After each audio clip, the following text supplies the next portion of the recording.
ধোঁয়ায় আচ্ছন্ন চারপাশ, ছত্রভঙ্গ হয়ে ছুটছেন আন্দোলনকারীরা। বাতাসে ভেসে আসছে ক্ষোভ আর প্রতিবাদের স্লোগান। এটা যুদ্ধক্ষেত্র নয়, এই দৃশ্য ভারতের রাজধানী নয়াদিল্লির রাজপথে নেমে আসা পুলিশি নির্মমতার।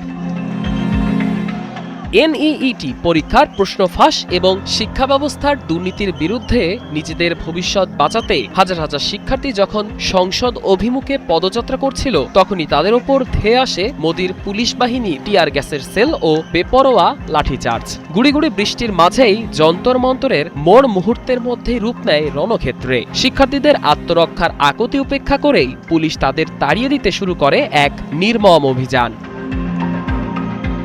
এই আন্দোলন হঠাৎ তীব্র রূপ নেওয়ার পেছনে বড় অনুঘটক হিসেবে কাজ করেছে প্রখ্যাত অ্যাক্টিভিস্ট সোনাম ওয়াংচুকের অনশন কর্মসূচি। অনশনের ২১তম দিনে পুলিশ তাকে বলপূর্বক তুলে নিয়ে হাসপাতালে ভর্তি করায় আন্দোলনকারীরা আরও ক্ষুব্ধ হয়ে ওঠেন। এরপরই সিজেপি প্রধান অভিজিৎ দীপকের আহ্বানে তরুণ আন্দোলনকারীরা এটিকে ভারতের দ্বিতীয় স্বাধীনতা আন্দোলন আখ্যা দিয়ে সংসদ অভিযানের ঘোষণা দেন। মূলত গত মে মাসে প্রশ্ন ফাঁসের কারণে প্রায় ২২,৮০,০০০ পরীক্ষার্থী চরম অনিশ্চয়তায় পড়েন। পরবর্তীতে পুনর্পরীক্ষার মানসিক চাপ সহ্য করতে না পেরে অন্তত ২০ জন শিক্ষার্থী আত্মহত্যার পথ বেছে নিলে ক্ষোভের বিস্ফোরণ ঘটে।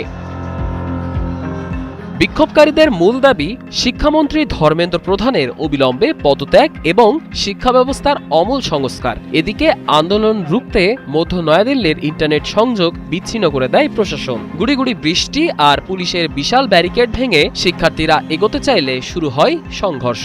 আন্দোলন দমাতে সাজোয়া যান ও আধাসামরিক বাহিনী মোতায়েন করে একের পর এক টিয়ার গ্যাস ছোড়া হয়। সংঘর্ষের মাঝেই আন্দোলনকারীরা ক্ষোভ প্রকাশ করে বলেন, আমাদের দেশ এমন এক সরকার পাওয়ার যোগ্য যা তরুণদের কথা চিন্তা করবে, ভবিষ্যৎ আমাদের, এই রাজনীতিকদের নয়। বিরোধী দলনেতা মল্লিকার্জুন খাড়গে সংসদে দাঁড়িয়ে মোদী সরকারের বল প্রয়োগের তীব্র সমালোচনা করলেও মোদী প্রশাসন আন্দোলনকারীদের বিশৃঙ্খলা সৃষ্টিকারী বলে উড়িয়ে দিচ্ছে।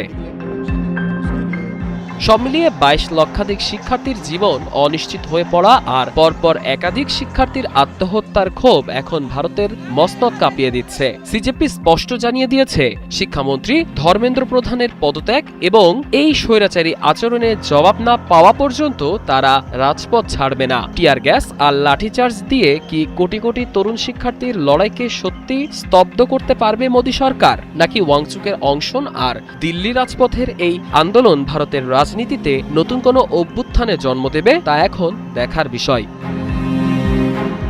সাদমান ইসলাম, ৭১।